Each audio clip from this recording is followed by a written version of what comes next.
back now, 8:39, with more of our Today Food All-Star Thanksgiving, pairing culinary experts together to make your holiday stress-free and, of course, delicious.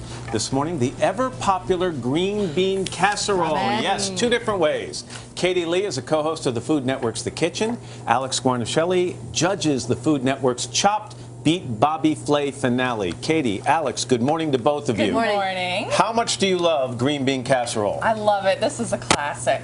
I never had it growing up, ever. So as an adult, I'm really digging my heels in with this one. I love it. So let's make sure we understand. You're going to make the traditional green bean casserole. Traditional. You're going with a little twist. A little panache. Okay. All right. So you head to your area, and we'll start with Katie, and we'll talk about the ingredients. All right. So we're going to start with all those usual classics. We've got green beans, mushrooms, onions, fried onions, all that good stuff. Okay. And the first step is to cook the green beans. So I've got boiling salted water here, and the green beans just go in for about 4 minutes until they're tender.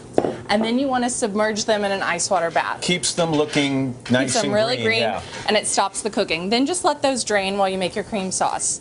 So I've got some onions here, sauteing those in butter. And that takes about 7 or 8 minutes, and then you add to it some mushrooms. What kind of mushrooms are you using? I'm using cremini. I think they have great flavor, but you could use white button mushrooms or really any kind that you like. Perfect. And then you add to it some flour. So we're going to start to thicken it up now. Yeah, this is a thickener, and you want to cook that for about a minute, 2 minutes, just to get that flour taste out of it. And that'll help thicken it up. All right, so you pour in the half and half. Got it. If you don't want to go this heavy, Katie, could you go milk? Thanksgiving. I know, but could you put milk in there? Yes, you could totally do milk with this, and it'll work great. Okay. And then once this starts to thicken, you want it to coat the back of a spoon. It's going to take just a couple minutes. Then turn off the heat, add in some Parmesan cheese, and this is just going to give it a great, rich nuttiness. And a little bit of sherry vinegar. Okay. Because there's so much fat in there, that vinegar is going to kind of cut through that. So and then it makes this. This is after how long? This is after about 4 minutes. Perfect. Okay, so get those green beans and let's put them in here. Got it. And you're just going to toss them with the sauce, just like that. Oh, this is going to be so good. This just makes me think like childhood Thanksgiving. Let me just say we've got our tasters downstairs getting ready to try both of these recipes. Good. Now, will you hold this for me? Sure. Is it hot? It's yummy. Yummy. Okay, it goes into a casserole dish, and you're going to bake this for about 25 minutes. Then you're going to top it with those fried onions. You can get those in a can. There's a lot of really good ones on the market now. And it comes out like this. I'm going to grab your dish, and I'm going to go up here to Alex and see what she's got cooking. Alex, what are your ingredients? How did you make this different? This is garlic, mustard, flour, and bacon. Bacon. Do you know what I'm saying, Daddy? Yeah. Now you're talking Alex to me. wins because she brought bacon. Game over. Well, the thing I like is when you mix flour with mustard, you can add less flour because the mustard thickens to make it lighter. And then I just add white button. And by the way, I'm a pure white button gal. No other one will do. Okay, that's the mushroom you like. That's fine. That's the cheap date supermarket mushroom that we love. And if you would just pour in a little Worcestershire, that's one of my other little twists, is just that little bit of Worcestershire that kind of harkens to a steak.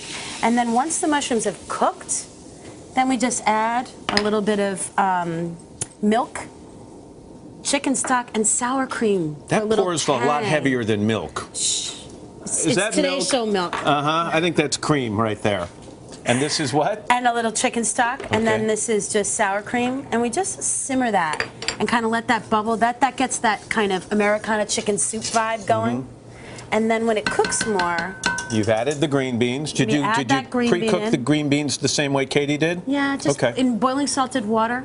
And I've actually stirred half in raw for a little crunchy texture. You could even go raw and just simmer them gently. See what happens with these onions. The nibble factor. Right, but look what you've done here. Instead of only onions, you've added some Brussels sprout leaves. Yes. So on top, what we do is just top it with. I like to do the onions on the outside, like a little ring, so that every time you scoop, every single bite has the onion, and then bacon and a little bit of Brussels sprouts just right on top. I like a little fresh green.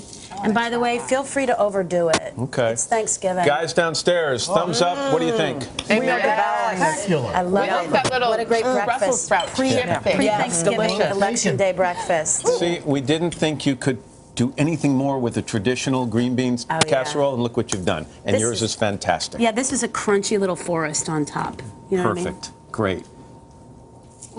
Yum. Yes, you both approve of each other's. I like Co-sign. that. Katie and Alex, thank you very much. They're going to be back on November 23rd for our big pre-Thanksgiving celebration. That's out on the plaza. And of course, you can find their recipes and so much more at today.com/food. And check out Today's Food's Facebook page. Alex is going to be doing a live cooking demo. Super excited. That's cool. Hello, Today fans. Thanks for checking out our YouTube channel. Subscribe by clicking that button down there and click on any of the videos over here to watch the latest interviews, show highlights, and digital exclusives.